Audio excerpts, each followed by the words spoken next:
4 cars full of personnel chase after them and shoot them. Huang and the taxi drivers come to their rescue when all hope seems lost.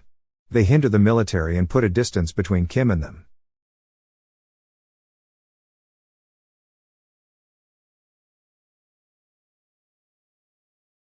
The movie begins with Kim Mon-sub, a widowed Seoul taxi driver, driving when students protest down the streets.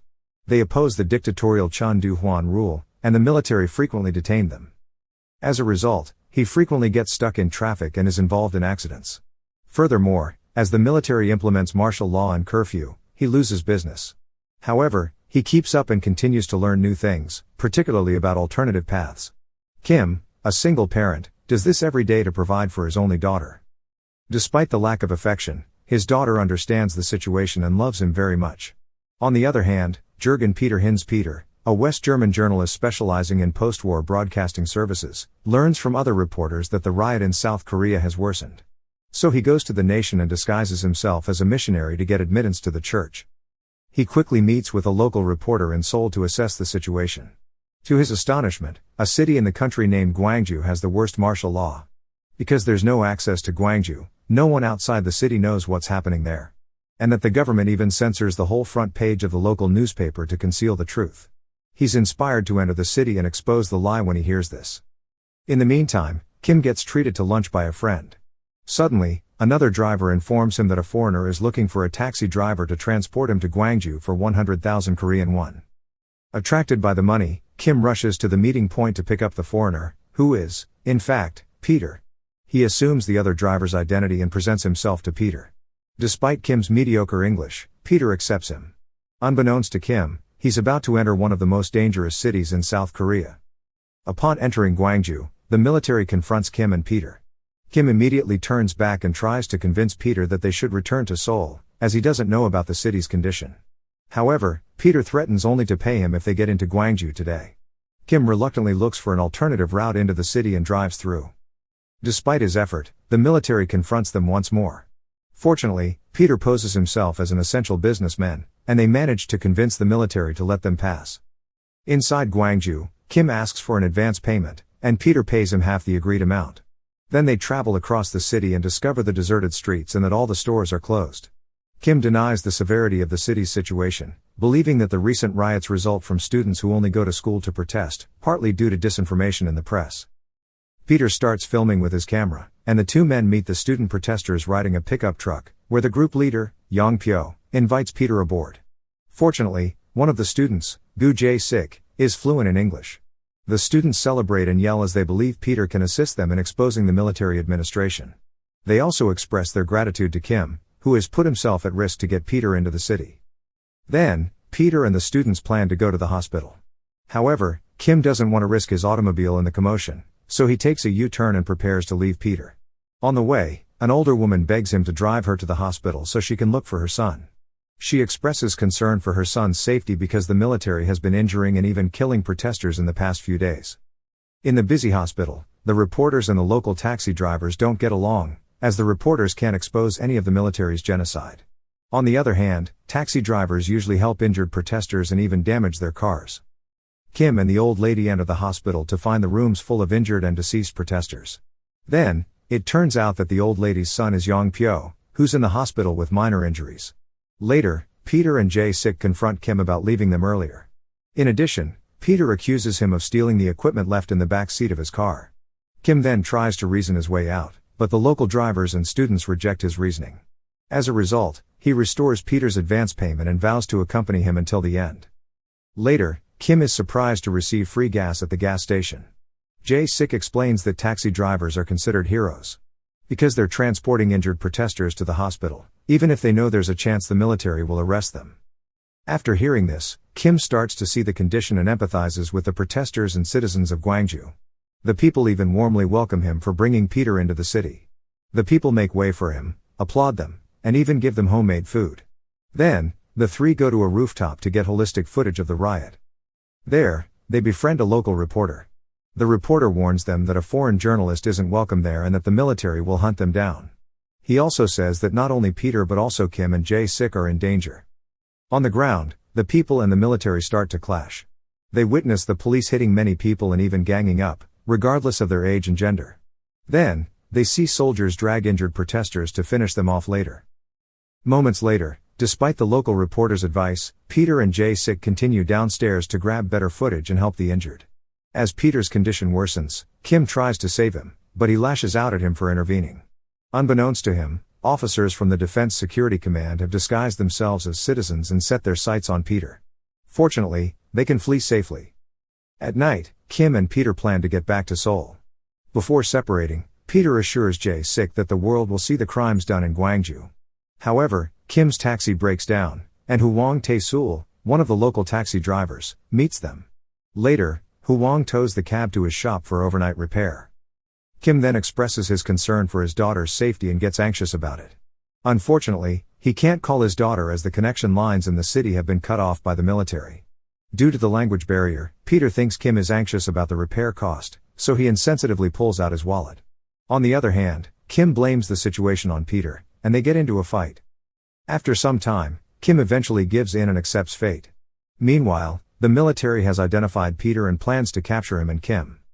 Back to the three men, they spend the night with Hwang and his family, where they're welcomed by warm supper and share laughter. On the other side, the local reporters are secretly printing exposing news to support the riot. Suddenly, the rest of the workers and the management break in to stop them, knowing that such an act would jeopardize the company and themselves. They reveal that the military control not just the newspapers but also the television news. This time, the channel reports about the riot wherein they underestimate the number of student victims and exaggerate the military's fallen officers. In addition, they also claim that the students have invited gangsters from Seoul to spread false rumors regarding the government. During dinner, they hear an explosion and head there to discover that the false news results in the rioters wreaking havoc on the TV station. Suddenly, when Peter starts to film the turmoil, the military recognizes him and chases them. They hastily run to an abandoned building. Unfortunately, one of Peter's film rolls falls off, and Jae-sik volunteers to grab it. Downstairs, the military has waited for him, and they capture him. They then take Jae-sik hostage and ask Peter to hand over the camera and the rolls. Kim wants to save Jae-sik, but Jae-sik sacrifices himself instead. He shouts in English, saying Peter should save the footage and himself from unveiling the truth to the world. So, Peter and Kim abandoned Jae-sik and fled with heavy hearts. In a dark alley, Kim witnesses the soldiers torturing the injured rioters. Then, one of the pursuers corners Kim and confronts him, accusing him of being a communist. They immediately get into a fight, but Kim is defeated quickly. Fortunately, Peter comes to his aid, and they run back to Hwang's house. The next day, Kim leaves early to go back to his daughter. But to his surprise, Hwang sees him off with an open heart. He gives him a secret route and a new car plate to avoid the military as they're now searching for a Seoul taxi. In addition, Peter has also left the entire payment for him. He apologizes for leaving the Gwangju people to their fight alone and leaves. Then, he stops at the nearby town of Suncheon to repair his car and immediately calls her daughter to apologize. Fortunately, his daughter is safe with his landlord's family. Then, he goes to a market to buy some souvenirs for her. Upon eating breakfast, he hears and reads false rumors regarding the Gwangju riots, just as the military wanted. In addition, he's also reminded of the Gwangju locals' kindness and can't shake off his empathy towards them.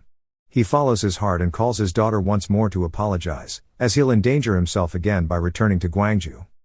He then rushes to Hwang's home to find that he's in the hospital. As he walks through the hospital's corridor, he realizes that the condition has gravely worsened. Furthermore, Jae-sik is found dead in a rice field after being dragged off by the military. He then finds Peter in shock and Hwang crying. He encourages Peter to rise and tell the world about the abomination. He convinces Peter to pick up his camera to film all of it. Suddenly, one of Hwang's friends informs them that the troops are shooting at the people celebrating a major holiday. They then rush to the place to find that the airborne brigade soldiers have barricaded the streets, and the confrontation has turned into a one-sided massacre. The soldiers even mercilessly shoot at the people trying to save the injured. They also see some students waving a white flag. Still, they're shot to death, followed by another shootout at the injured to annihilate the rioters. So, Hwang, Kim, and the local taxi drivers decide to drive their taxis to save the injured. Some drivers even deliberately go toward the soldiers to hinder their sight. At the same time, others crawl to rescue the wounded while the soldiers are shooting at them. A student drives a truck to make a barricade when the military corner them. Seeing the chance, the people swarm the street to save the injured. After the attempt, they manage to save some of the injured. Still, the soldiers march through and shoot at the people, resulting in more casualties. Peter can't bear the scene but has to film it all to uncover the horror. On the other hand, Kim and the others are safe. After being reminded of their duty, Kim and Peter rush to leave the city. Once more, Kim hesitates to go to the people, but he strengthens his heart this time. Exiting the town, they notice that the military barricaded all the secret accesses. Peter then hides his camera, and they disguise themselves again. Kim states that he's taking a foreign business person away from the turmoil, but the soldier doesn't believe them. A young soldier, Sergeant First Class Park, checks his car and finds Kim's old car plate, but he stays silent and lets them pass through, as he's also conflicted by the massacre. Unfortunately, the soldiers receive orders through the radio not to allow foreigners to pass. So Kim breaks through the barricade by force, and the soldiers open fire, but Sergeant Park sits by and watches without firing. In addition, 4 cars full of personnel chase after them and shoot them. Huang and the taxi drivers come to their rescue when all hope seems lost.